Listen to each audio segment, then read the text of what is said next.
Hi everybody, it's Jeff here from Puppets by Jeff. It's been a while since I made a video and put anything on my website, so I wanted to take a minute to just introduce you guys to my new cowboy hat. It's a real Stetson. It's a real doozy. No, I'm just kidding with you guys. It's been a while since I had a new character. I've been working on several.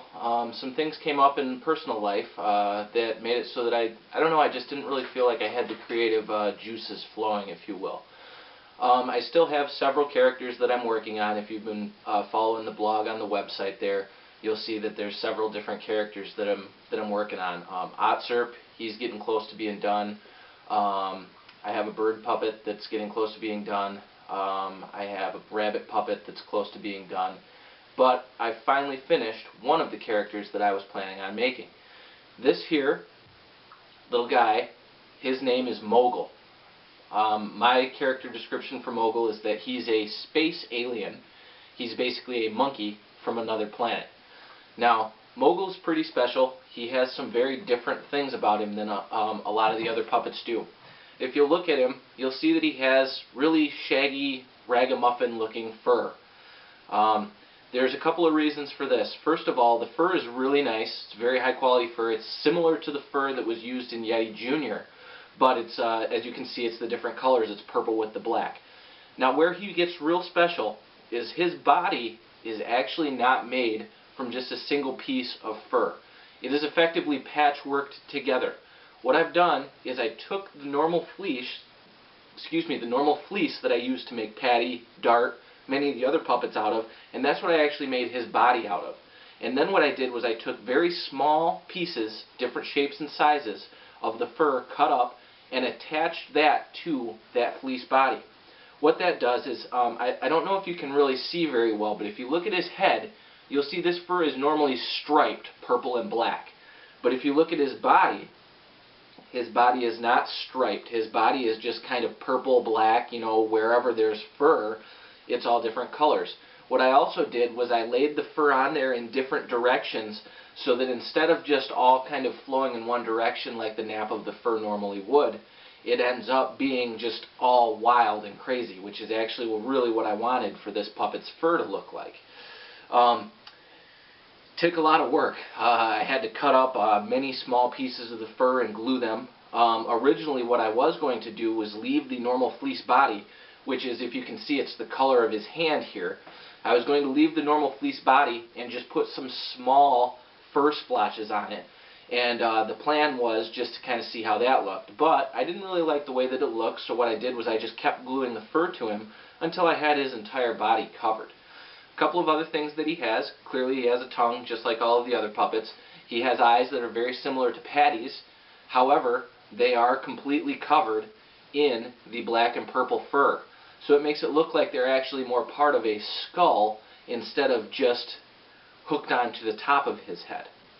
Now, you may have noticed one thing that's kind of interesting, and I'm not really sure how this happened. I think it's basically just the way that he's made, but with the extra fur on top of the fleece, on top of the foam body, kind of a cool thing about him, he sits here all on his own. He can, you know, basically, you could use him without a stand and still have him display on a shelf, which is, you know, kind of a cool byproduct. Now, I'm not 100% sure whether all of the other ones that I make would do this, or whether I somehow just used like maybe a little bit too much glue when I was attaching pieces of the fur. But it works for this one, so I would assume that it would work for many more. His arms are connected with dowel joints, just like Patty's, because it's very difficult to sew through 3 layers of the fur and fleece all at the same time. He fits on your hand just like any of the other puppets. If you have a Patty or a Dart, you'll be very familiar with the way that he fits, because his skull and head are basically the same thing. His mouth functions the exact same way as any of the other puppets.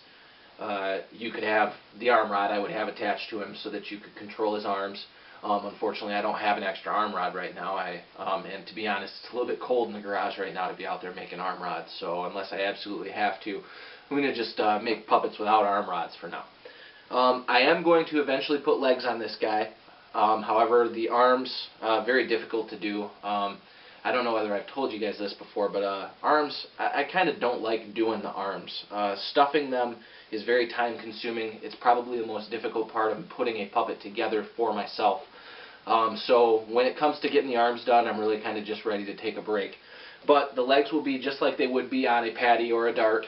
They'll come down, they'll be furry. They'll be furry on the top, then they'll have this same fleece on the bottom of them so that it would look like the bottoms of his feet were padded. Overall, I think this is a really cool puppet. I really like him. He's very professional looking.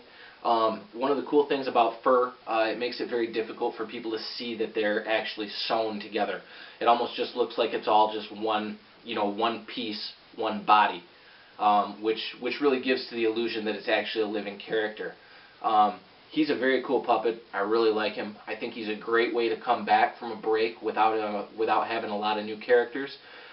Mainly because I just really like the way that he looks. He turned out very, very well. I'm really happy with the end result of this puppet, and I think you'll be interested in him too.